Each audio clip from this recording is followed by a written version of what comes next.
நீங்கள் எப்படி தேவ செய்தியை கேட்கிறீர்களோ அதே போல் என்னுடைய மனநிலையில் உங்களுக்கு தேவ செய்தியை கொடுக்கும்படி தேவன் எனக்கு கொடுத்த மிக பெரிதான ஸ்லாக்கியத்திற்காக நான் கர்த்தரை ஸ்தோத்திரிக்கிறேன்.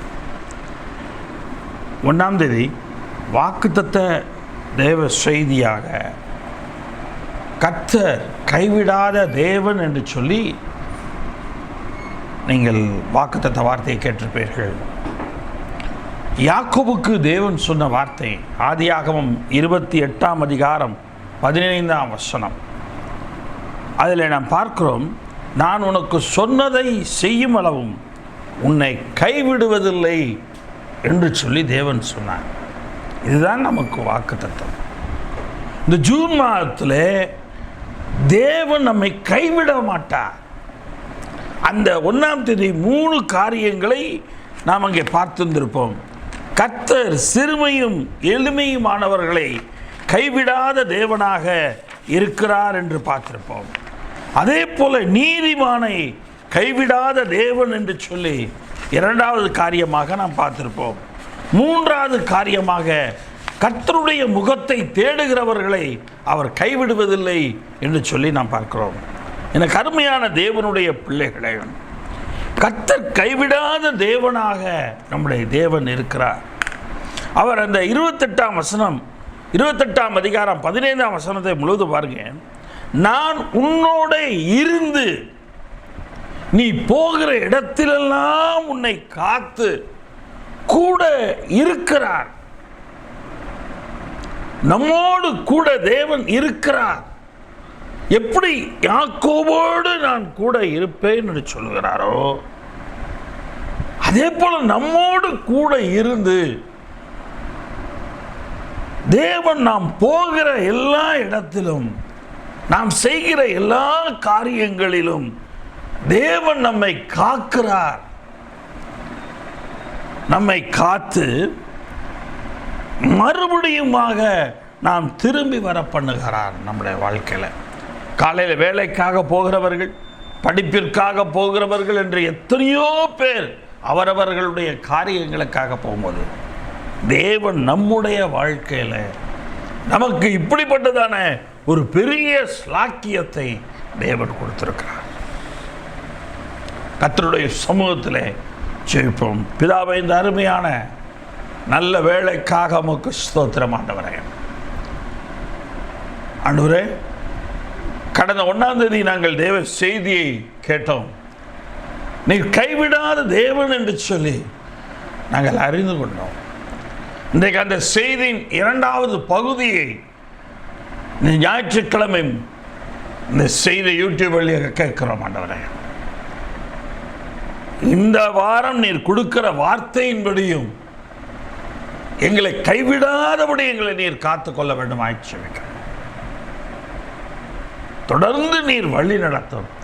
இன்றைக்கு என்னென்ன குறிப்புகளை நீர் கொடுக்க இருக்கிறீரோ அதை நாங்கள் அப்படியே மறந்து விடுகிறவர்களாக இல்லாமல் நாங்கள் எங்களுடைய வாழ்க்கையில் எடுத்துக்கொண்டு அதை வைத்து ஜெபம் பண்ணுகிற ஒரு அனுபவத்தை எங்களுக்கு தாரும்.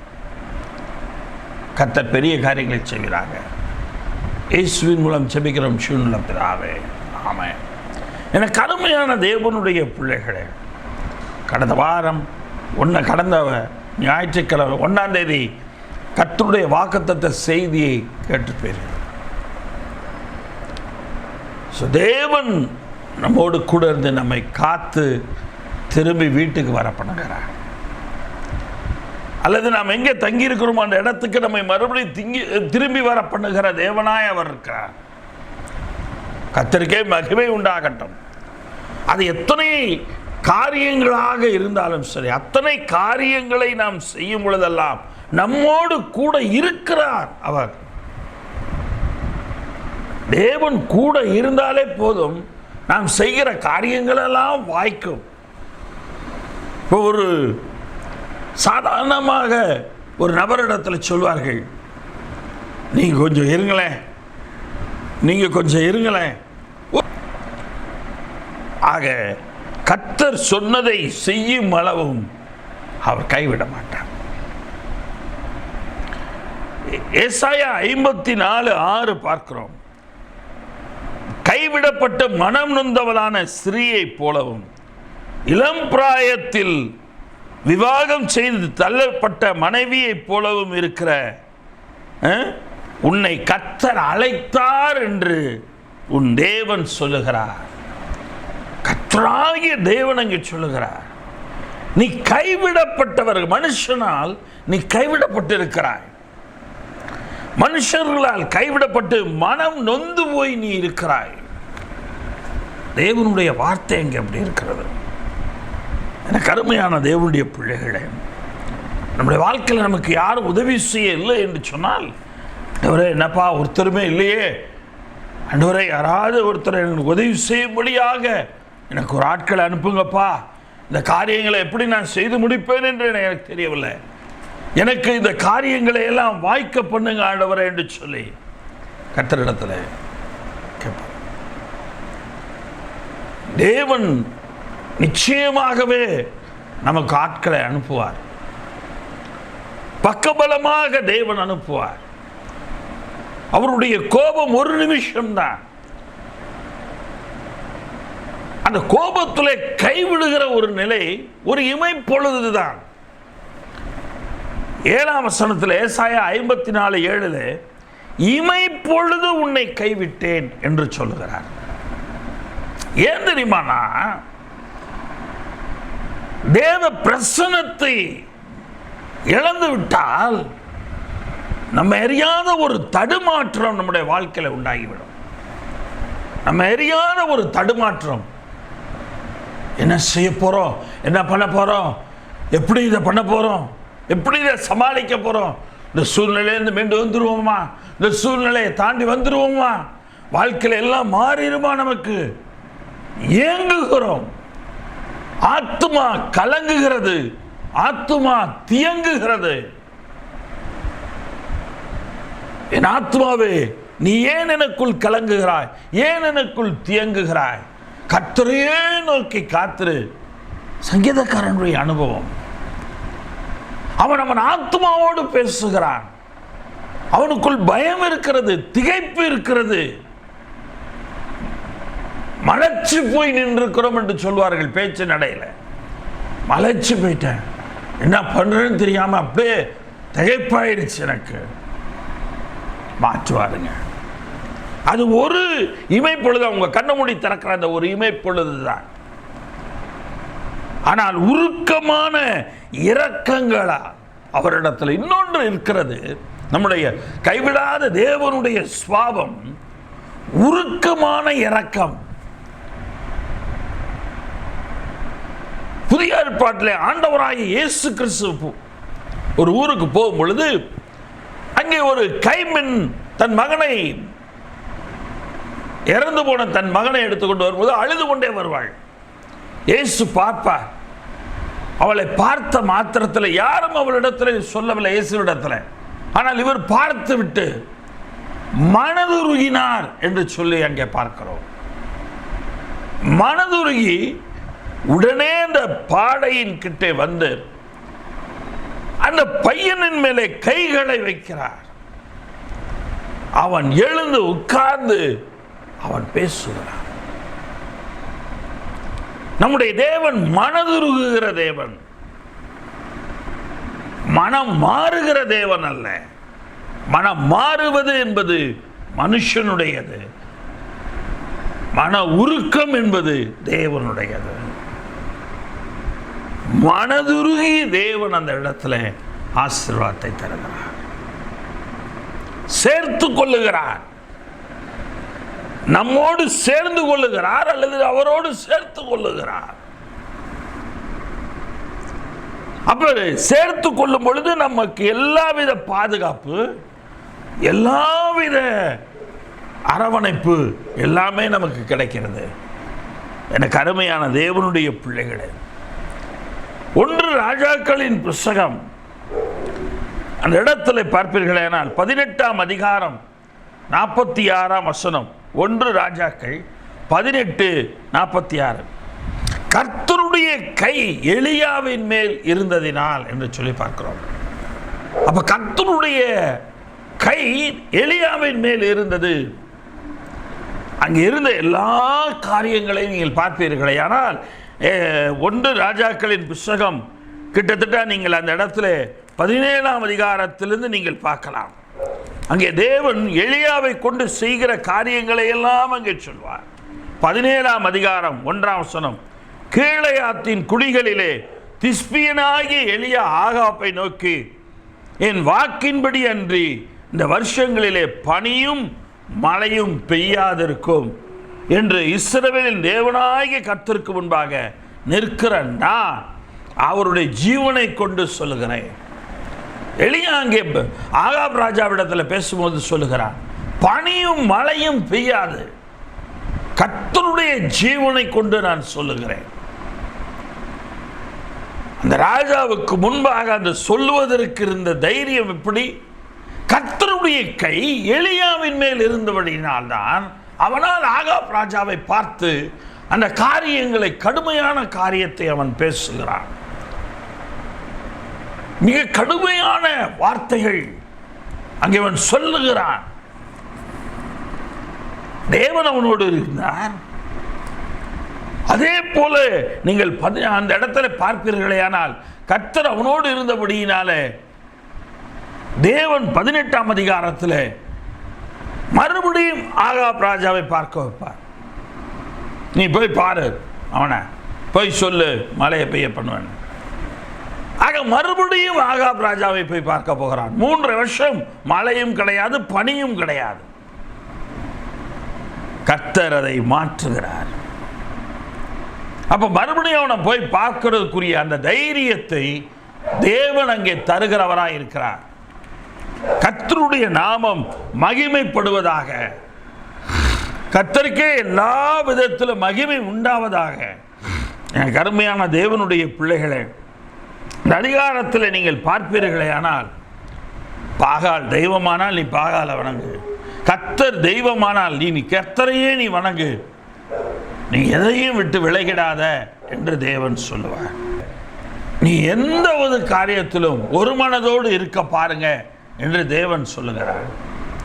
எனக்கு அருமையான தேவனுடைய பிள்ளைகளே, கர்த்தருடைய நாமம் மகிமைப்படுவதாக. எலியாவின் மீது கர்த்தருடைய கை இருந்தது.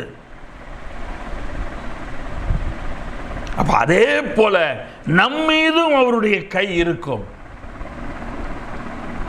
நாம் எல்லா சூழ்நிலைகளையும் சந்திக்க, நாம் எல்லா சூழ்நிலைகளையும் கடந்து வரும்படி கர்த்தருடைய கை நம் மீது இருக்கிறது.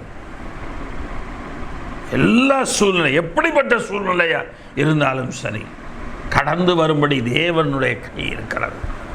ஆனால் அதே இல்லையா ஒரு தவறு நடக்கிறது. 19ஆம் அதிகாரத்தில் நீங்கள் பார்ப்பீர்களே, ஆனால் அந்த இடத்துல கர்த்தருடைய கை தன் மேல் இருக்கிறதை அந்த எலியா உணராமல் போய்விடுகிறார். எசபேல் என்கிறவர் சொல்லுகிறாள், பாகால் தீர்க்கதரிசிகளை எலியா கொன்று போட்டபடியினாலே நாளைய தினம் அவனுடைய தலை அவன் மேல் இருப்பதில்லை, இதே நேரத்துக்குள்ள நான் அவனை ஒன்றில்லாமல் ஆக்கிடுவேன். அவன் நேரம் எலியாட்ட சொல்லல, எலியாவிடம் ஆட்கள் சொல்லுகிறார்கள். எலியா எசபேல் சொன்னதாக எலியாவுக்கு சொல்லப்படுகிறது. இங்கே அதைதான் பார்க்கிறோம்.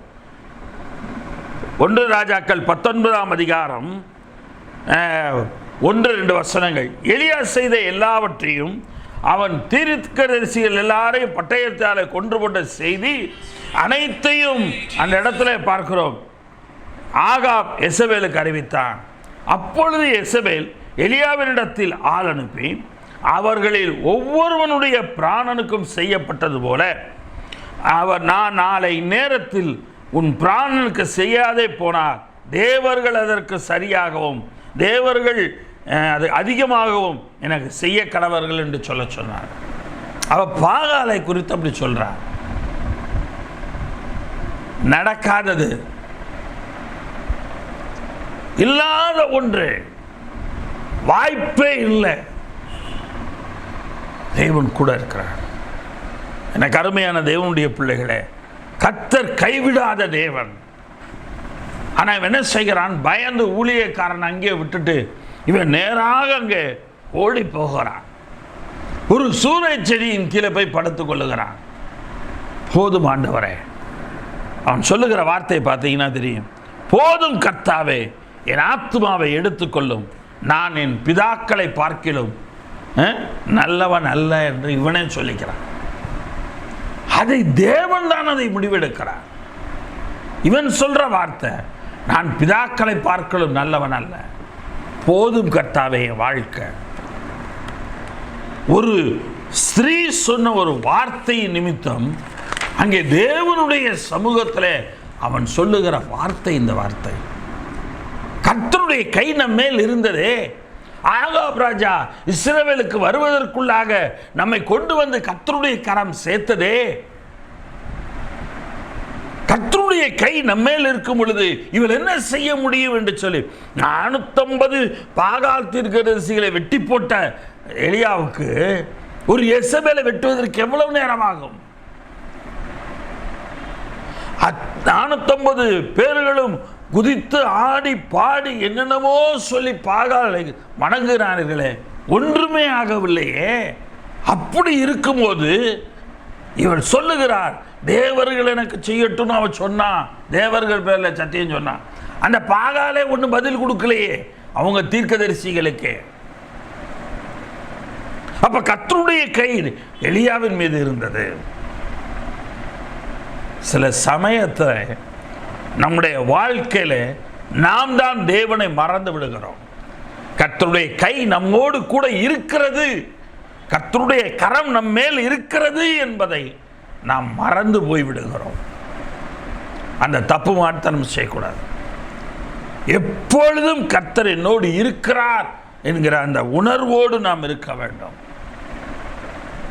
ஆக கடந்த வாரத்தில் 3 குறிப்புகளை பார்த்தோம். 1ஆம் தேதி வாக்குத்தத்த செய்தியில் அதனுடைய தொடர்ச்சியான அடுத்த குறிப்புகளுக்குள்ளாக போகிறோம்.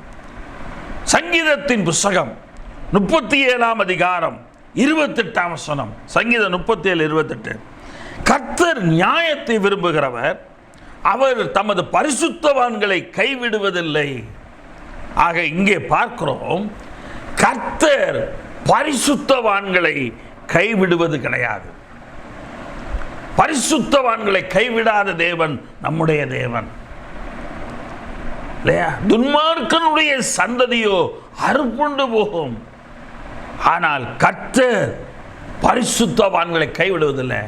அவர்களை அவர் என்ன செய்கிறாராம்? அவர்கள் என்றைக்கும் காக்கப்படுவார்கள். நாம் பரிசுத்தவான்களாக மாற பிரயாசம் எடுக்க வேண்டும். நாம் பரிசுத்தவான்களாக மாறினோம் ஆனால் நிச்சயமாக தேவன் நம்மோடு கூட இருப்பார். நம்மோடு கூட இருந்து தேவன் செய்ய வேண்டிய காரியங்களை எல்லாம் செய்வார். இங்கே பார்க்கிறோம், பரிசுத்தவான்களை கைவிடாத தேவன், அவர்களை காக்கிற தேவன். துன்மார்க்கன் அறுப்புட்டு போகிறான், பரிசுத்தவான் கைவிடப்படாமல் கர்த்தரால் காக்கப்படுகிறான். சங்கீதத்தின் புஸ்தகம் 16ஆம் அதிகாரம் 10ஆம் வசனம். 16:10. என் ஆத்துமாவை பாதாளத்தில் விடீர், உம்முடைய பரிசுத்தவானை அழிவை காண விட்டீர். பரிசுத்தவானுடைய அழிவை பார்க்க விட மாட்டார். பார்த்துட்டு சும்மா இருக்க மாட்டார். அவனுடைய அழிவே அவனுக்கு கிடையாது. பரிசுத்தவானை அழிவு வராதபடிக்கு தேவன் அவனை சுத்தியில பாதுகாக்கிறார். நோவாவின் காலத்தில் தேவன் உலகத்தையே அழிக்க நினைத்தார். உலகம் முழுவதையும் அழிக்க நினைத்தார். நோவாவின் குடும்பத்தை மாத்திரம் ரட்சித்தார், பேழையை உண்டு பண்ண சொல்லி. துன்மார்க்கர் இந்த இடத்துல அறுப்புண்டு போனார்கள். ஆனால் நோவாவின் அழிவை காணவிட்டாத தேவன் நோவாவையும் அவன் குடும்பத்தையும் உயிரோடே காத்தார். எனக்கு அருமையான தேவனுடைய பிள்ளைகளே, நம்மை சுற்றிலும் இருக்கிற உலகம் எப்படி வேணாலும் இருந்துட்டு போகட்டும், நோவாவை போல தேவனோடு சஞ்சரிக்கிற ஒரு வாழ்க்கை வாழ்வோமானால் நாம் பரிசுத்தவான்களாக நம்ம இருப்போம். தேவன் நம்மை கைவிட மாட்டார். எந்த காரியமும் நம்மை அழிக்க முடியாது. நம் கைகளின் பிரயாசத்தை அழிக்க முடியாது. நாம் எடுக்கிற எந்த முயற்சிகளையும் நமக்கு அழிக்க முடியாது. தேவன் எல்லாவற்றையும் வாய்க்க பண்ணுகிற தேவனாய் இருக்கிறார். சங்கீதத்தின் புத்தகம் 31 அதிகாரம் 23 வசனம். சங்கீதம் 31:23. கர்த்தருடைய பரிசுத்தவான்களே, நீங்கள் எல்லாரும் அவரில் அன்பு கூறுங்கள் என்று சொல்லி பார்க்கிறோம். கர்த்தருடைய பரிசுத்தவான்களே, நீங்க எல்லாரும் யாரில் அன்பு கூறணும்? மனுஷன் இல்லையா? மனுஷங்கிட்டவா? ஒரு புருஷன் மேல அன்பு செலுத்து, பொண்டாட்டி மேல அன்பு செலுத்து, பிள்ளைங்க மேல அன்பு வை, பெற்றோர் மேல அன்பு வை. இது இயற்கை. ஆனால் உண்மையான ஒரு அன்பு என்கிற அந்த காரியம், அன்பு கூறுதல் என்பது முதலாவது நாம் தேவன் மேல் இருக்க வேண்டும். பிற்பாடுதான் மனுஷர்கள். உண்மையிலே ஆண்டவர் மேல் அன்பு கூறுகிறோமா? கர்த்தர் மேல் அன்பு கூறுகிறவர்களா என்றால் தேவனுடைய வசனம் சொல்லுகிறது, உண்மையானவனை கர்த்தர் தற்காத்து இடும்பு செய்கிறவனுக்கு பூரணமாய் பதிலளிப்பார். என்ன செய்கிறாராம்? உண்மையானவனை, பரிசுத்தவானாய் இருக்கிற உண்மையானவனை கர்த்தர் தற்காக்கிறார். தற்காத்து இடும்பு செய்கிறவனுக்கு, அவனுக்கு கஷ்டங்களை, பிரச்சனைகளை, தொந்தரவுகளை கொடுக்கிறவனுக்கு பூரணமாக பலியில் இருக்கிறார். அவனுக்கு நம்ம அவனுக்கு முடிவு சொல்லணும்னு அவசியம் இல்லை.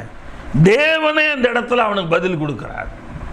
அப்ப நம்ம தேவனுக்குள் பரிசுத்தவான்களாக, உண்மையானவர்களாக நாம் இருந்தோமானால் தேவன் நம்மை தற்காக்கிறவராக இருக்கிறார். எனக்கு அருமையான தேவனுடைய பிள்ளைகளே, நாம் உண்மையுள்ள பரிசுத்தவான்களாக நாம் இருக்க வேண்டும். சங்கீதத்தின் புத்தகம் 34 அதிகாரம் 9 வசனம். சங்கீதம் 34:9. கர்த்தருடைய பரிசுத்தவான்களே, அவருக்கு பயந்திருங்கள், கர்த்தருக்கு பயந்தவர்களுக்கு குறைவில்லை என்று சொல்லி பார்க்கிறோம். கர்த்தருடைய பரிசுத்தவான்களே, அவருக்கு பயந்திருங்கள். அவருக்கு பயந்திருங்க. அவருக்கு பயந்தவங்களுக்கு ஒருபோதும் குறைவே கிடையாது. குறைவு என்ற எதுவுமே வராது. திருமண வீட்டுக்கு இயேசு கிறிஸ்து வருகிறார். யோவான் எழுதின சுவிசேஷத்தில் பார்க்கிறோம். அந்த திருமணத்துக்கு இயேசு அழைக்கப்படுகிறார். அங்கே அமர்ந்திருக்கிறார். திராட்சரசம் குறைவு விடுகிறது. மரியாள் இயேசுவிடத்தில் சொல்லுகிறாள், திராட்சரசம் குறைபட்டிருக்கிறது என்று சொல்லி. ஆண்டவர் சொல்லுகிறார், சிறியே, என் வேலை இன்னும் வரவில்லை என்று சொல்லுகிறாள். ஆண்டவர் சொன்ன மாத்திரத்தில் இவர் வேலைக்காரரிடத்தில் சொல்லுகிறார், அவர் என்ன சொல்லுகிறாரோ அதை செய்யுங்கள் என்று சொல்லிவிட்டு போகிறாள். உடனே, என்னப்பா அம்மா பார்த்து இந்த வார்த்தை சொல்லிட்ட, மல்லுக்கு நிக்கல இயேசுவோடு. உன்னை பெத்த தாய், நீ என்ன பார்த்து பேசிட்டியே, நீ என்ன பார்த்து இப்படி சொல்றியே, சொல்லல. அவ அந்த மாதிரி எந்த விதத்திலும் எதிர்மறையான வார்த்தைகளை வெளியிடவில்லை. இன்னைக்கு நம்முடைய வாழ்க்கையில் அநேக குறைவுகள் வரும் பொழுது நாம் என்ன செய்கிறோம் தெரியுமா? அந்த இடத்துல பதிலுக்கு தேவனுடைய சமூகத்தில், ஆண்டவரே நான் எவ்வளவு ஜெபம் பண்ணேன், நீ என்னை ஏன் செவி கொடுக்கல, நீ என்னை விட்டு என்னுடைய ஜெபத்தை நீங்கள் கேட்கவே மாட்டேங்கிறீங்க. நம்ம என்னென்ன பேசணும், என்ன ஆண்டவர்கிட்ட சொல்கிறோம், எதுவுமே இல்லாமல் வாய்க்கு வந்ததையெல்லாம் நாம் அந்த இடத்துல சொல்லுவோம். எனக்கு அருமையான தேவனுடைய பிள்ளைகளை, நமக்கு தேவை திராட்சரசம். தேவன் அந்த இடத்துல எப்படினாலும் கொடுக்க முடியும். பிசாசு அவரை சோதிக்கும் பொழுது கர்த்தராகிய இயேசு கிறிஸ்து சொல்லுவார், இந்த கல்லுகளை, பிசாசு சொல்லுவான், அந்த கல்லுகளை அப்பங்களாக நீர் மாற்றும். அவருக்கு கடுமையான பசி, 40 நாள் விரதத்தோடு வந்திருப்பார். அப்ப பிசாசு சோதிக்கிறான், இந்த கல்லுகளை எல்லாம் நீர் அப்பங்களாக்கி சாப்பிடும். அப்ப ஆண்டவர் சொல்லுவார் பிசாசுட்ட, மனுஷன் அப்பத்தினாலே மாத்திரமல்ல தேவனுடைய வாயிலிருந்து பிறக்கிற ஒவ்வொரு வார்த்தையினாலும் பிழைப்பான். கர்த்தருடைய வாயிலிருந்து வருகிற வார்த்தைகள் ஒரு மன்னாவாக இருக்கிறது. அது பரிசுத்தவான்களுக்கு, உண்மையானவர்களுக்கு அது கொடுக்கப்படுகிறது. இங்கே பார்க்கிறோம்,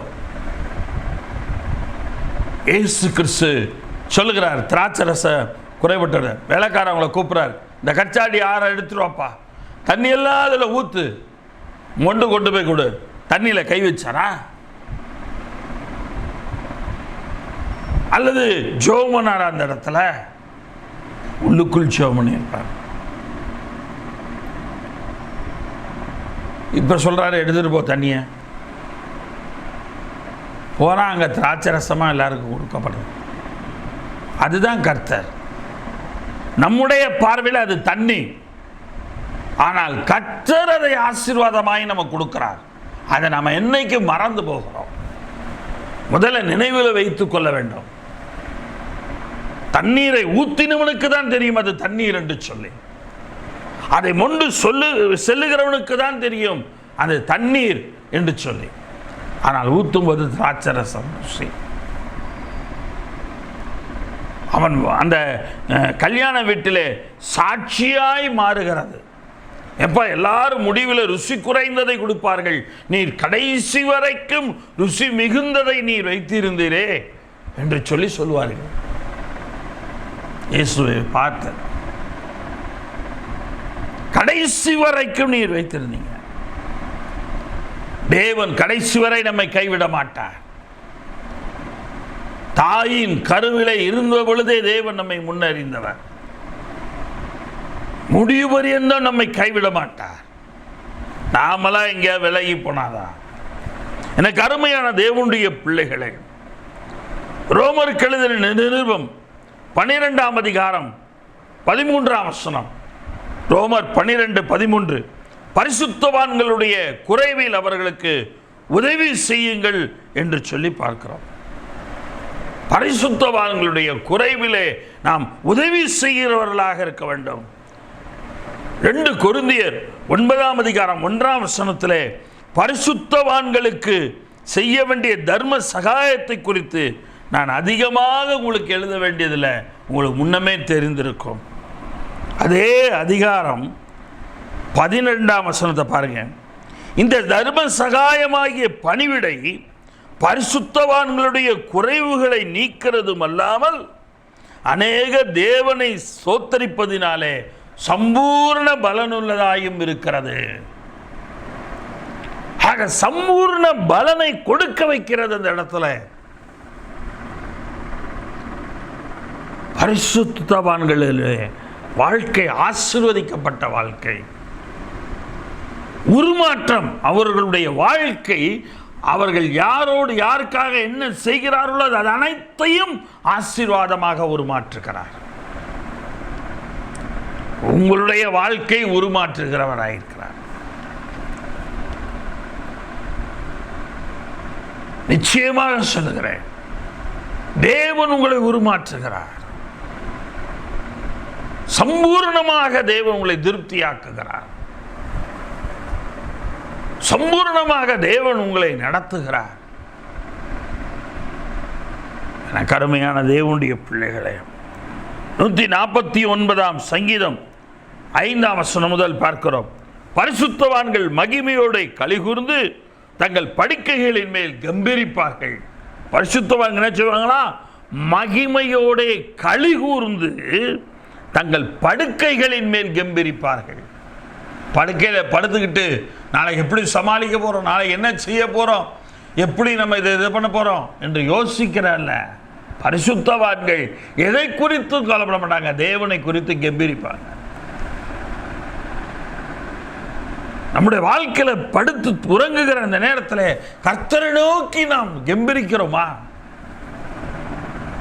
அருமையான தேவனுடைய பிள்ளைகளே, வேதவசனம் சொல்லுகிறது, அவருடைய ராஜாக்களை சங்கிலிகளாலும் அவருடைய மேன்மக்களை இருப்பு விலங்குகளாலும் கட்டவும், எழுதப்பட்ட நியாய தீர்ப்பை அவர்கள் பேரில் செலுத்தவும், அவர்கள் வாயில் கர்த்தரை உயர்த்தும் துதியும் அவர்கள் இருபுறமும் கருக்குள்ள பட்டயமாய் இருக்கும் என்று சொல்லி பார்க்கிறோம்.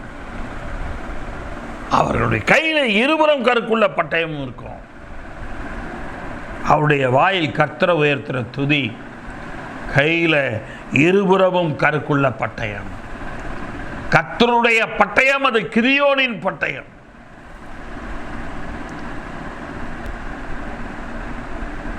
தேவனுடைய சம்பூரணம் உங்களுடைய சம்பூரணம்.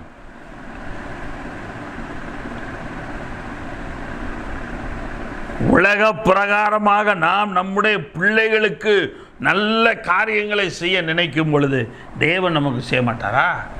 சொல்லப்படுகிறது, இந்த கணம் அவருடைய பரிசுத்தவான்கள் யாவருக்கும் உண்டாகும். யாருக்கு? யாவருக்கு, பரிசுத்தவான்கள் எல்லாருக்கும் அதை தேவன் உண்டாக்குகிறார். ஆக பரிசுத்தவான்களை தேவன் கைவிடுவது கிடையாது என்று சொல்லி பார்க்கிறோம். ஆக பரிசுத்தவான்களை நாம் மாறுக வேண்டும். ஆண்டவரே, என்னை மாற்றும் அப்பா, உண்மையுள்ளவனாக பரிசுத்தவானாக என்னை நீர் மாற்றும் ஆண்டவரே. அடுத்த காரியம் 1 சாமுவேலின் புத்தகம் 12ஆம் அதிகாரம் 22ஆம் வசனம். 1 சாமுவேல் 12:22. கர்த்தர் உங்களை தமக்கு ஜனமாக்கி கொள்ள பிரியமானபடியினால் அவர் தம்முடைய மகத்துவமான நாமத்தின் நிமித்தம் தமது தியானத்தை கைவிட மாட்டார். அவருடைய ஜனத்தை அவர் கைவிட மாட்டார். அப்ப நாம் அவருடைய ஜனமா இருக்கிறோமா? எப்படிங்க நான் அவருடைய ஜனமா இருக்கிறது? கர்த்தராகிய இயேசு கிறிஸ்துவின் நாமத்தினாலே ஜெபிக்கிறவர்களாக, கர்த்தராகிய இயேசு கிறிஸ்துவின் நாமத்தை நம்புகிறவர்களாக, கர்த்தராகிய இயேசு கிறிஸ்துவின் நாமத்தினாலே எல்லாவற்றையும் கேட்கிறவர்களாக நாம் இருக்க வேண்டும். கர்த்தர் பெரிய காரியங்களை நம்முடைய வாழ்க்கையில் செய்ய வல்லவராயிருக்கிறார். லேவியராகமத்தின் புத்தகம் 26ஆம் அதிகாரம் 44ஆம் வசனத்தை பார்க்கிறோம். 26:44 லேவியராகமம். அவர்கள் தங்கள் சத்துருக்களின் தேசங்களில் இருந்தாலும் நான் அவர்களை நிர்மூலமாகத்தக்கதாகவும், நான் அவர்களுடைய பன்னியின் உடைமை விலைக்கு அபத்தமாக்கத்தக்கதாகவும் நான் அவர்களை கைவிடவும் வெறுக்கவும் மாட்டேன். நான் அவர்கள் தேவனாகிய கர்த்தர். நான் எந்த அழிவுக்கு அவங்களை விட மாட்டேன்ப்பா. எந்த விதத்தில் நிர்மூலமாக விட மாட்டேன். நான் பண்ணின உடன்படிக்கை அபத்தமா போகாது. நமக்கு கொடுத்தது வாக்குத்தத்தம் என்ன? இந்த ஜூன் மாதம் கர்த்தர் கைவிடாத தேவனாக நம்மோடு கூட இருப்பார். அப்ப அவர் நம்ம கைவிட மாட்டார். அந்த வார்த்தை இங்கே நிறைவேறுகிறது. நான் அவர்களை கைவிடவும் வெறுக்கவும் மாட்டேன் என்று அங்கே சேர்த்து சொல்றார். நான் அவர்கள் தேவனாகிய கர்த்தர். நான் அவங்க தேவனாகிய கர்த்தர். அவருடைய தேவனாய் இருக்கும்படிக்கு நான் புறஜாதிகளின் கண்களுக்கு முன்பாக எகிப்து தேசத்தில் இருந்தவர்களை புறப்படச் செய்து அவருடைய முன்னோர்களோடு நான் பண்ணின உடன்படிக்கையை அவர்கள் நிமித்தம் நினைவு கூறுவேன். நான் கர்த்தர் என்று சொல் என்றார். அவர்களுடைய முன்னோர்களோடே நான் பண்ணின உடன்படிக்கையை அவர்கள் நிமித்தம் நினைவு கூறுவேன். அவர்கள் நிமித்தம் நினைவு கூறுவேன். நான் கர்த்தர் என்று சொல்லுகிறார். பரிசுத்தவான்களை தேவன் கைவிடுவது கிடையாது. உபாகமத்தின் புத்தகம் 4ஆம் அதிகாரம் 29ஆம் வசனம் முதல். உபாகமம் 4:29. அப்பொழுது அங்கேயிருந்து உன் தேவனாகிய கர்த்தரை தேடுவாய், உன் முழு இருதயத்தோடும் உன் முழு ஆத்துமாவோடும் அவரை தேடும் பொழுது அவரை கண்டடைவாய். நீ வியாகுலப்பட இவைகளெல்லாம் உன்னை தொடர்ந்து பிடிக்கும்போது கடைசி நாட்களில் உன் தேவனாகிய கர்த்தரிடத்தில் திரும்பி அவர் சத்தத்திற்கு கீழ்ப்படிவாயானார். கர்த்தரிடத்தில் திரும்பி கர்த்தருடைய வார்த்தைக்கு சத்தத்துக்கு கீழ்ப்படிவோமானால் உன் தேவனாகிய கர்த்தர் இரக்கமுள்ள தேவனாய் இருக்கிறபடினா அவர் உன்னை கைவிடவும் மாட்டார், உன்னை அழிக்கவும் மாட்டார், உன்னை மறக்கவும் மாட்டார். அவர் உன்னை கைவிட மாட்டார், அவர் உன்னை அழிக்கவும் மாட்டார். உடன்படிக்கையை உனக்கு நமக்கு கொடுத்த வாக்குத்தத்தத்தை, உங்களுக்கு கொடுத்த வாக்குத்தத்தத்தை அவர் மறப்பதில்லை. இந்த ஜூன் மாதம் நிச்சயமாக தகப்பனும் தாயும் என்னை கைவிட்டாலும் கர்த்தர் என்னை சேர்த்துக் கொள்வார். அந்த நம்பிக்கை, அந்த விசுவாசம் நமக்குள் இருக்க வேண்டும். அந்த வசனத்தின் மேல் உள்ள நம்பிக்கை, அந்த வசனத்தின் மேலே ஒரு விசுவாசம் நமக்குள் இருக்க வேண்டும். நாம் எப்படி இருக்கிறோம்? அருமையான தேவனுடைய பிள்ளைகளே, உபாகமத்தின் புத்தகம் எடுத்துக்கொள்ளுங்க. 31ஆம் அதிகாரம் 6ஆம் வசனம். உபாகமம் 31:6. நீங்கள் பலங்கொண்டு திடமனதாயிருங்கள், அவர்களுக்கு பயப்படவும் திகைக்கவும் வேண்டாம். உன் தேவனாகிய கர்த்தர் தாமே உன்னோடே கூட வருகிறார். அவர் உன்னை விட்டு விலகுவதும் இல்லை, உன்னை கைவிடுவதும் இல்லை என்று சொன்னார். மோசே அங்கே ஜனங்களை நோக்கி சொல்லுகிற வார்த்தை, கடைசி நாளிலே அவன் சொல்லுகிற வார்த்தை. பின்பு மோசே யோசுவாவை நோக்கி, இஸ்ரவேலர் எல்லாரும் பார்த்திருக்க அவனை நோக்கி, பலங்கொண்டு திடமனதாயிரு, கர்த்தர் இவர்களுக்கு கொடுப்பேன் என்று இவருடைய பிதாக்களுக்கு ஆணையிட்ட தேசத்துக்கு நீ இந்த ஜனத்தை அழைத்து கொண்டு போய் அதை இவர்கள் சுதந்தரிக்கும்படி செய்வாய். கர்த்தராமே உனக்கு முன்பாக போகிறவர், அவர் உன்னோடே இருப்பார். அவர் உன்னை விட்டு விலகுவதும் இல்லை, உன்னை கைவிடுவதும் இல்லை. நீ பயப்படவும் கலங்கவும் வேண்டாம். ஆக நம்முடைய வாழ்க்கையில் பயமும் கலக்கமும் வந்துச்சுன்னு சொன்னால் நாம் எல்லாவற்றிலும் ஒரு தோல்வியை சந்திக்க நேரிடும். ஆக நாம் பயப்படக்கூடாது. அதனால தான் புதிய ஏற்பாட்டில் ஒரு வசனம் உண்டு, தேவன் பயமுள்ள ஆவியை கூடாமல் பலமும் அன்பும் தெளிந்த புத்தியும் உள்ள ஆவியை கொடுத்திருக்கிறார். பலமும் அன்பும் தெளிந்த புத்தியும் உள்ள ஆவியை தேவன் அங்கே கொடுத்திருக்கிறார். அவர்தான் உனக்கு முன்பாக போகிறவர், அவர் உன்னோடே இருப்பார். யோசுவா பார்த்து சொல்றான், அவர் உன்னோடே இருப்பார்ப்பா. மோசே சொல்லுகிற வார்த்தை, எப்படி என்னோட இருந்தாரோ அது மாதிரி அவர் உன்னோடே கூட இருப்பார். அவர் உன்னை விட்டு விலக மாட்டார், உன்னை கைவிடவும் மாட்டார். எதை குறித்தும் கலங்காத. 1 பேதுருவின் புத்தகம் 2ஆம் அதிகாரம் 9-10 வசனங்கள். 1 பேதுரு 2:9-10 வசனங்கள். நீங்களோ உங்களை அந்தகாரத்தினின்று தம்முடைய ஆச்சரியமான ஒளியினிடத்திற்கு வரவழைத்தவருடைய புண்ணியங்களை அறிவிக்கும்படிக்கு தெரிந்து கொள்ளப்பட்ட சந்ததியாயும் ராஜரீகமான ஆசாரிய கூட்டமாயும் பரிசுத்த ஜாதியாயும் அவருக்கு சொந்தமான ஜனமாயும் இருக்கிறீர்கள். எப்படி இருக்குமா? ஒளியினிடத்துக்கு வரவழைத்தவருடைய புண்ணியங்களை அறிவிக்கும்படிக்கு தெரிந்து கொள்ளப்பட்ட சந்ததி, ராஜரீக ஆசாரிய கூட்டம், பரிசுத்த ஜாதியாகவும் சொந்த ஜனமாகவும் நம்மை. முன்னே நீங்கள் தேவனுடைய ஜனங்களாய் இருக்கவில்லை, இப்பொழுதோ அவருடைய ஜனங்களாய் இருக்கிறீர்கள். வாழ்க்கையில் முன்னாடி வேணா நீ தேவனுடைய ஜனமாக இல்லாமல் இருக்கலாம், ஆனால் இப்போ நீ தேவனுடைய ஜனமாக இருக்கிறாய். நீ தேவனுடைய ஜனமாக இருக்கிறபடினா நீ எதற்கும் கலங்க வேண்டிய அவசியம் இல்லை. வசனத்தில் சொல்லுகிறது, முன்னே நீங்கள் இரக்கம் பெறாதவர்களாக இருந்தீர்கள். அவருடைய சொந்த ஜனமாக மாறாதப்ப இரக்கம் பெறாதவங்களாக இருந்தாங்க, இப்பொழுதோ இரக்கம் பெற்றவர்களாக இருக்கிறீர்கள். எனக்கு அருமையான தேவனுடைய பிள்ளைகளே, ஆக தமது ஜனத்தை தேவன் கைவிடுவதில்லை என்று சொல்லி நாம் பார்க்கிறோம். அடுத்ததான ஒரு காரியத்தை நாம் பார்க்கிறோம், வேறு யாரை அவர் கைவிடுவதில்லை. 119ஆம் சங்கீதம் 119:8. உமது பிரமாணங்களை கைக்கொள்ளுவேன், முற்றிலும் என்னை கைவிடாதையும். உமது பிரமாணங்களை கைக்கொள்ளுவேன், முற்றிலும் என்னை கைவிடாதையும். அவருடைய பிரமாணங்களை கை கொள்ளுகிறவர்களை அவர் கைவிடுவது கிடையாது. அப்ப பிரமாணம் என்பது தேவனுடைய வார்த்தை, தேவனுடைய கட்டளை, தேவனுடைய சட்டம். தேவ கட்டளை எப்படிப்பட்டதாக இருக்கிறதோ அந்த கட்டளையின்படி நாம் இருக்க வேண்டும்.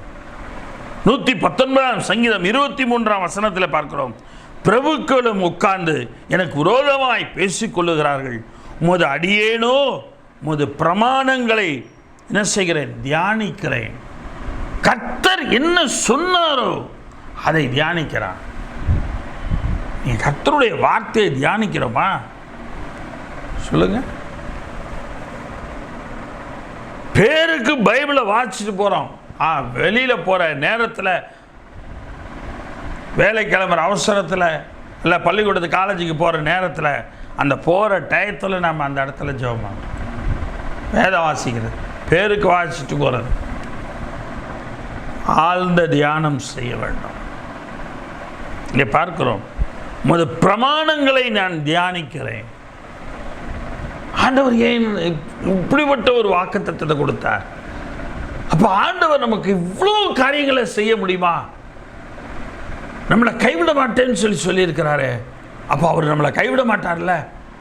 இப்போ இந்த ஜூன் மாதம் நாம் கர்த்தரை நம்பணும். நாம் கர்த்தர் பேரில் பற்றுதலாக இருப்பது தான் நலம். ஸோ நம்முடைய வாழ்க்கையில் எந்த சூழ்நிலை ஆனாலும், எந்த நிலைமானாலும் நான் எதுலேயும் பயப்படக்கூடாது, நான் எதுலேயும் நாம் கலங்கக்கூடாது. தியானிச்சிங்கன்னா இந்த வார்த்தை வரும். 119 சங்கீதம் 80 வசனம், சங்கீதம் 119:80, நான் வெட்கப்பட்டு போகாதபடிக்கு என் இருதயம் உமது பிரமாணங்களில் உத்தமமாய் இருக்க கடவது. நான் வெட்கப்பட்டு போகாதபடிக்கு, நான் வெட்கப்பட்டு போகாத என் இருதயம் உமது பிரமாணங்களில் உத்தமமாய் இருக்க கடவது. புகையுள்ள துருத்தியை போலானேன், உமது பிரமாணங்களையோ மறவேன். கர்த்தருடைய பிரமாணத்தை மறவேன். கர்த்தருடைய வார்த்தைகளை நாம் மறக்கக்கூடாது. கர்த்தர் கொடுத்த வாக்கு தத்தத்தை மறக்கக்கூடாது. அவர் எனக்கு சொன்னதை செய்யும் அளவும் அவர் என்னை கைவிட மாட்டார். யாக்கோபுக்கு சொன்னதை செய்யவளவும் யாக்கோபை கைவிடாது தேவன் எனக்கும் சொன்ன வாக்கு தத்தத்தை எனக்கும் நிறைவேறும் அளவும் என்னையும் கைவிட மாட்டார். இந்த ஜூன் மாதத்துக்குள் எப்படியாயினும் என்னுடைய வாழ்க்கையில் எனக்கு எல்லாவற்றையும் நிறைவேற்றுவார். இந்த ஜூன் மாதத்துக்குள்ளார நான் சாதாரண ஒரு நிலையில் உள்ள நுழைந்திருக்கிறேன். ஆனால் இந்த ஜூன் மாதத்தை முடிக்கும் பொழுதோ நிச்சயமாக நிரப்பப்பட்ட ஆசீர்வாதம் உள்ளவளாக, நிரப்பப்பட்ட ஆசீர்வாதம் உள்ளவனாக நான் இருப்பேன் என்று நீங்க விசுவாசிங்க. கண்டிப்பா இந்த ஜூன் மாத கடைசிக்குள்ளாக உங்களுடைய வாழ்க்கை இரட்டிப்பான நன்மையினால் பரிபூர்ணமாக இருக்கும். இரட்டிப்பான நன்மையினால் பரிபூர்ணமாக உங்களுக்கு இருக்கும். எனக்கு அருமையான தேவனுடைய பிள்ளைகளே, பிரமாணங்களை மட்டும், கர்த்தருடைய வாக்குத்தத்தங்களை மட்டும் மறந்துடாதீங்க. தேவ கட்டளைகளை மறந்துடாதீங்க. எபிரேயருக்கு எழுதின நிருபம் 8ஆம் அதிகாரம் 10ஆம் வசனம், எபிரேயர் 8:10, அந்த நாட்களுக்கு பின் நான் இஸ்ரவேல் குடும்பத்தாருடைய பண்ணும் உடன்படிக்கையாவது என்னுடைய பிரமாணங்களை அவருடைய மனதிலே வைத்து அவருடைய இருதயங்களில் அவைகளை எழுதுவேன். கர்த்தர் சொல்லுகிறார், என் பிரமாணங்களை நம்முடைய மனதிலே வைத்து நம்முடைய இருதயங்களிலே அவைகளை எழுதுவேன் என்று சொல்லுகிறார். அப்ப கர்த்தருடைய அந்த வாக்கு எப்படி நீங்க நம்ம இருதயத்தில் எழுதுறாரு? எப்படி எழுதுவார்? நாம கர்த்தருடைய வாக்குத்த வசனத்தை வாசிக்கிறோம் பைபிள்ல. இத மனதில் மனனம் செய்யறோம், மனப்பாடம் செய்யறோம். இது அப்படியே தியானம் பண்றோம். இது அப்படியே இந்த வார்த்தையவே நம்பிக்கொண்டிருக்கிறோம். விசுவாச அறிக்கை பண்ணிக்கொண்டே இருக்கிறோம். என்னை கைவிடாத தேவன் எனக்கு இந்த மாத வாக்குத்தத்தம் பண்ணினபடி எனக்கு சொன்னதை செய்யும் அளவும் என்னை கைவிடாத தேவன் என்னை கைவிட மாட்டார். எனக்கு எல்லாவற்றையும் இந்த மாதம் எனக்கு சொன்ன வாக்குத்தத்தத்தின்படி தேவன் எனக்கு சொன்னதை செய்தே தீருவார். ஜூன் மாதத்துக்குள் நான் பரிபூர்ணமாய் ஆசீர்வதிக்கப்படுவேன். ஜூன் மாதத்துக்குள் பரிபூர்ணமாய் நான் நிரப்பப்படுவேன். சொல்லுங்க, அதாங்க எழுதுனது. அவர் கொடுத்துட்டார். அதை நம்ம இருதயத்தில் நம்ம தியானிக்கும் பொழுது அது தேவனால் எழுதப்பட்டதாக மாறுகிறது. நான் அவர்கள் தேவனாயிருப்பேன், அவர் என் ஜனமாயிருப்பார்கள். 2 சாமுவேலின் புஸ்தகம் 22ஆம் அதிகாரம் 23ஆம் வசனம். 2 சாமுவேல் 22-23. அவருடைய நியாயங்களை எல்லாம் எனக்கு முன்பாக என்ன செய்தாரா? அவருடைய நியாயங்களை எல்லாம் எனக்கு முன்பாக நிறுத்தினேன். நான் அவருடைய பிரமாணங்களை விட்டு விலகாமல் அவருக்கு முன்பாக மன உண்மையாயிருந்து, நான் அவருடைய பிரமாணங்களை விட்டு விலகலை. அவர் விட்டு விலகவும் மாட்டார், கைவிட மாட்டார்னு மோசே யோசுவா இடத்துல சொல்றாரு. இங்க நம்ம பார்க்கிறோம், அந்த இடத்துல நாம செய்ய வேண்டியது அவர் கொடுத்த வாக்குத்தத்தத்தை விட்டு விலகக்கூடாது. ஆண்டவரே, நீர் சொன்னதை செய்யும் அளவு என்னை கைவிட மாட்டேன், நீர் சொன்னதை செய்யும் அளவு என்னை கைவிட மாட்டேன் என்று நீங்கள் தியானம் பண்ணிட்டே சொல்லணும். படிக்கிற 10வது 12வது படிக்கிற பிள்ளைகளை பாருங்கள், அந்த ஆன்சர்ஸை படிக்கும் பொழுது கண்ணை மூடிட்டு மனப்பாடம் சொல்லி பேசி பார்க்குங்க, சொல்லி பார்க்குங்க. முதல் அப்படிதான் மனப்பாடம் பண்ணுதுங்க. பிள்ளையார இந்த இருதயத்துக்குள்ளார அப்படியே இந்த கேள்விக்குரிய பதில் அப்படியே மனதுக்குள்ளார எழுதி வச்ச மாதிரி ஆயிடுது. பரீட்சைக்கு போதுங்க, அந்த கேள்வி பார்க்கும்போது நம்ம படித்த பதில் இங்கே எழுத வந்திருக்கு, கேள்வியாக வந்திருக்க. ஆக நம்ம இந்த இடத்துல எழுதுகிறோம். எனக்கு அருமையான தேவனுடைய பிள்ளைகளை, கர்த்தர் நம்மோடு கூட இருக்கிறார். ஆகையால் கர்த்தரின் நீதிக்கு தக்கதாகவும் தம்முடைய கண்களுக்கு முன் இருக்கிற சுத்தத்திற்கு தக்கதாகவும் எனக்கு பலனளித்தார். அவர் பலனளிக்கிற தேவன். அவருடைய கட்டளைகளை நம் இருதயத்தில் எழுதி அவருடைய கட்டளைகளை விட்டு விலகாமல் நாம் இருக்க வேண்டும்.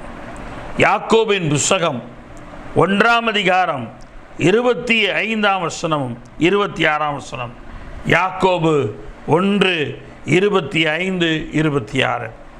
சுயாதீன பிரமாணமாகிய பூரண பிரமாணத்தை உற்று பார்த்து அதில் நிலைத்திருக்கிறவனே கேட்கிறதை மறக்கிறவனாயிராமல் அதற்கேற்ற கிரியை செய்கிறவனாயிருந்து தன் செய்கைகளில் பாக்கியவானாயிருப்பான். பூரண பிரமாணத்தை உற்று பார்த்து, அந்த உபாகமத்தின் புஸ்தகம் எத்தனாம் அதிகாரம் என்று சொல்லி பார்த்தோமோ அந்த அதிகாரத்தை நாம் என்ன செய்கிறோம்? நாம் அந்த இடத்துல பார்க்கிறவர்களாக நாம் இருக்கிறோம். எனக்கு அருமையான தேவனுடைய பிள்ளைகளே, கர்த்தருடைய வார்த்தைகளுக்கு செவி கொடுக்கிறோமா? ஆதியாகமம் 28:15 அப்படியே கை வச்சு மனப்பாடம் பண்ணுங்க. நீங்கள் எங்கே இருக்கும்போது உங்களுக்கு என்ன விதமான காரியங்கள் இருந்தாலும் அதை அப்படியே அறிக்கையிட்டு சொல்லுங்க. ஆண்டவர் என்னோடு இருந்து நான் போகிற இடத்துல எல்லாம் இருந்து என்னோடு காத்து என்னை மறுபடியும் சுகத்தோடு பலத்தோடும் திடத்தோடும் திரும்ப பண்ணுவார். அவர் எனக்கு சொன்னதை செய்யும் அளவும் என்னை கைவிட மாட்டார். சொல்லுங்க. அதுதான் இங்கே அதற்குரிய கிரியை செய்ய வேண்டும். அதற்குரிய கிரியை செய்கிறவர்களாக நாம் இருக்க வேண்டும். தன் செய்கைகளிலே அவன் பாக்கியவானாய் இருப்பான். நாம் என்ன செய்கிறோமோ அந்த செய்கை எல்லாம் வாய்க்கும். நாம் பாக்கியவானா இருப்போம், பாக்கியவானா சந்தோஷமா இருப்போம். ஆண்டவர் நமக்கு என்னென்ன காரியங்களை நினைச்சு ஜெபம் பண்ணிட்டு செய்கிறோமோ அந்த காரியங்களையெல்லாம் வாய்க்க பண்றார். எந்தெந்த காரியம் ரொம்ப தாமதமாக நம்ம ஆத்மா இலக்கரிக்க போக பண்ணிச்சோ அந்த காரியத்தெல்லாம் கர்த்தர் ஜூன் மாதத்தில் எனக்கு நிறைவேற்றி தருகிறார். எனக்கு எல்லாவற்றையும் வாய்க்க பண்ணுகிறார். அவருக்கே மகிமை உண்டாவதாக, அவருடைய நாமம் மகிமைப்படுவதாக. எனக்கு அருமையான தேவனுடைய பிரபலம். இங்கே பார்க்கிறோம், உங்களில் ஒரு தன் நாவை அடக்காமல் தன் இருதயத்தை வஞ்சித்து தன்னை தேவபக்தி உள்ளவன் என்று எண்ணினால் அவனுடைய தேவ பக்தி வீணா போயிடும். ஆக அருமையான தேவனுடைய பிள்ளைகளே, தேவனுடைய பிரமாணம் என்ன? புதிய ஏற்பாட்டில் கலாத்தியருக்கு எழுதின நிருபம் 5ஆம் அதிகாரம் 22 முதல் 24 வசனங்கள். கலாத்தியர் 5:22 முதல். ஆவியின் கனியோ அன்பு, சந்தோஷம், சமாதானம், நீடிய பொறுமை, தயவு, நற்குணம், விசுவாசம், சாந்தம், இச்சையடக்கம். இப்படிப்பட்டவைகளுக்கு விரோதமான பிரமாணம் வேற எதுவுமே கிடையாது. அப்ப நாம் ஆண்டவராகிய இயேசு கிறிஸ்து நமக்கு கொடுத்த பிரமாணத்தை விட்டு விலகக்கூடாது. இதுதான் பிரமாணம். இப்படிப்பட்ட பிரமாணங்களுக்கு விரோதமானது ஒன்றுமே கிடையாது. ஆக இதுதான் தேவ கட்டளை. அன்பாக இருக்கணும், சந்தோஷமாக இருக்கணும், சமாதானத்தோடு இருக்கணும், நீடிய பொறுமையாக இருக்கணும், தயவு இருக்கணும், நற்குணம் இருக்கணும், விசுவாசம் இருக்கணும். எனக்கு அருமையான தேவனுடைய பிள்ளைகளை, கலாத்தியர் 5:22-23 கை வச்சு ஜெபம் பண்ணுங்க. அதுதான் கட்டளை. நாம் ஆண்டவருக்குள்ளாக நம்மை முதலாவது சரி பண்ணுவோம். பிரமாணத்தில் தேவன் நம்மை நடத்துகிறவராயிருக்கிறார். எனக்கு அருமையான தேவனுடைய பிள்ளைகளை, இந்த நாளிலும் கூட காரியங்களை நாம் பார்க்கிறோம். அடுத்து நாம் பார்க்கிறதான காரியம் வாசிக்கலாம். எபிரேயருக்கு எழுதின நிருபம் 13ஆம் அதிகாரம் 5ஆம் வசனம். எபிரேயர் 13:5. நீங்கள் பண ஆசை இல்லாதவர்களாய் நடந்து உங்களுக்கு இருக்கிறவைகள் போதுமென்று எண்ணுங்கள். நான் உன்னை விட்டு விலகுவதுமில்லை, உன்னை கைவிடுவதுமில்லை என்று அவர் சொல்லி இருக்கிறாரே. 4வது குறிப்பு, இருக்கிறவைகள் போதுமென்று நினைக்கிறவர்களை தேவன் கைவிடுவது கிடையாது. என் கையில் இருக்கிறது கொஞ்சம் மாவு, ஒரு பிடி மாவு, கொஞ்சம் என்ன. ஆனா எலியா சொல்றான், முதலாவது ஒரு அடை போட்டு எனக்கு கொண்டா, ரொட்டி போட்டு கொண்டா. சொன்னபடி அவன் செய்யறான். விதவை பஞ்சகாலம் 3.5 வருஷம், பஞ்சகாலம் முழுவதும் அந்த மாவும் குறைந்து போல, எண்ணெயும் குறைந்து போல, தண்ணியும் குறைந்து போல, அந்த பாத்திரம் ஒரு ஊற்றாய் மாறியது. மாவு பாத்திரம் ஒரு மாவை அந்த இடத்துல கொடுக்கிற ஊற்றாய் மாறியது. எண்ணெய் பாத்திரம் ஊறுகிற ஊற்றாய் மாறியது. தண்ணீர் பாத்திரம் அந்த தண்ணீரை ஊற்றாய் மாறியது. நம்முடைய கைகள் ஊற்றாய் மாறும். தேவன் எல்லாவற்றையும் பெருகச் செய்வார். எனக்கு இந்த ஒரு பிடி மாவு டெய்லி இருந்தாலே போதும், என் வாழ்க்கையில் நான் ஆசீர்வாதமா இருப்பேன். அதானே அவனோட விசுவாசம். அந்த நம்பிக்கையில், அந்த விசுவாசத்தில் உறுதியாய் நாம் இருக்க வேண்டும். ஆக அதனாலே நாம் தைரியம் கொண்டு, கர்த்தர் எனக்கு சகாயர், நான் பயப்படேன், மனுஷன் எனக்கு என்ன செய்வான் என்று சொல்லலாமே. கர்த்தர் எனக்கு சகாயர், நான் பயப்படேன், மனுஷன் எனக்கு என்ன செய்வான் என்று சொல்ல. 1 தீமோத்தேயுவின் புத்தகம் 6ஆம் அதிகாரம் 6ஆம் வசனம் முதல், 1 தீமோத்தேயு 6 முதல், 6ஆம் அதிகாரம் 6 முதல். போதும் என்கிற மனதுடனே கூடிய தேவ பக்தியே மிகுந்த ஆதாயம். போதும் என்கிற மனதுடனே கூடிய தேவ பக்தி மிகுந்த ஆதாயம். உலகத்தில் நாம் ஒன்றும் கொண்டு வந்ததும் இல்லை, இதிலிருந்து நாம் ஒன்றும் கொண்டு போவதும் இல்லை என்பது நிச்சயம். உண்ணவும் உடுக்கவும் நமக்கு உண்டாயிருந்தால் அது போதும் என்று இருக்க கடவும். உண்பதற்கும் உடுத்துவதற்கும் இருந்தால் போதும் என்று இருக்கிறோம். ஐஸ்வர்யவான்களாக விரும்புகிறவர்கள் சோதனையிலும் கண்ணியிலும் மனுஷரை கேட்டிலும் அழிவிலும் வீழ்த்துகிற மதிகேடும் சேதமுமான பலவித காரியங்களிலே விழுகிறார்கள். பண ஆசை எல்லா தீமைக்கும் வேறாயிருக்கிறது. சிலர் அந்த பணத்தை இச்சித்து விசுவாசத்தை விட்டு வழுவி அநேக வேதனைகளாலே தங்களை உருவ குத்தி கொண்டிருக்கிறாங்க. பணம் தேவை, பண ஆசை இருக்கக்கூடாது. எனக்கு அருமையான தேவனுடைய பிள்ளைகளே, மத்தேயு சுவிசேஷம் 6ஆம் அதிகாரம் 33ஆம் வசனத்தில், முதலாவது தேவனுடைய ராஜ்யத்தையும் நீதியையும் தேடுங்கள், அப்பொழுது உங்களுக்கு யாவும் கொடுக்கப்படும். ஆக கர்த்தருடைய வார்த்தையின்படி நாம் தேவனுடைய ராஜ்யத்தை முதலாவது தேடுவோம், கர்த்தர் நமக்கு எல்லாவற்றையும் செய்வார். ஆக இன்றைக்கு நாம் பார்த்த குறிப்பு, கர்த்தர் பரிசுத்தவான்களை கைவிடுகிறதில்லை, கர்த்தர் தமது ஜனத்தை கைவிடுகிறதில்லை, கர்த்தருடைய பிரமாணங்களை கை கொள்ளுகிறவர்களை கர்த்தர் கைவிடுகிறதில்லை, இருக்கிறவைகள் போதும் என்று எண்ணுகிறவர்களை கர்த்தர் கைவிடுவதில்லை. கண்களை மூடி சேர்ப்போம். பிதாவே, இந்த நல்ல வேலைக்காக நன்றி செலுத்துகிறோம். இந்த அருமையான இந்த ஞாயிற்றுக்கிழமையில் இந்த கர்த்தருடைய வார்த்தையை யூடியூப் மூலமாக கேட்க எங்களுக்கு கொடுத்த ஒரு வாய்க்காரியத்துக்காக நன்றி செலுத்துகிறோம் ஆண்டவரே. இந்த செய்தியின்படி கர்த்தாவே, இந்த காரியங்களின்படி கர்த்தாவே, நாங்கள் எல்லாவற்றிலும் கர்த்தருக்குள்ளாக ஆண்டவரை இருக்க கர்த்தர் கிருபை செய்ப்பா. எங்களை ஆசீர்வதியும் ஆண்டவரே. நீர் இந்த மாதம் முழுவதும் எங்களுக்கு சொன்னதை செய்யும் அளவும் ஆண்டவரே, நீர் எங்களை கைவிடாதபடி காத்துக்கொள்ளும். இந்த மாதத்துக்குள்ள எல்லா ஆசீர்வாதங்களும் எல்லாம் எங்களை வந்து சேரட்டும். என்னுடைய கண்ணீர், கவலை, வேதனை, துன்பம், துயரம் எல்லாம் எங்களை விட்டு விலகட்டும். கர்த்தர் நிறைவாய் எங்களுக்கு தாரும். கர்த்தர் நீர் பெரிய காரியங்களை செய்வீராக. கேட்குற பிள்ளைகள் ஒவ்வொருவரோடும் உடைய பிரசனம் இருப்பதாக, ஒவ்வொருவரோடும் ஒவ்வொரு கர்த்தருடைய பிள்ளைகளோடும் ஆண்டவரை இந்த ஆசீர்வாதம் நிரம்பி இருப்பதாக. தொடர்ந்து நீர் காத்து நீர் வழி நடத்தும். அவர்களை ஆசீர்வதியும். உடைய நாமம் மகிமைப்படட்டும்.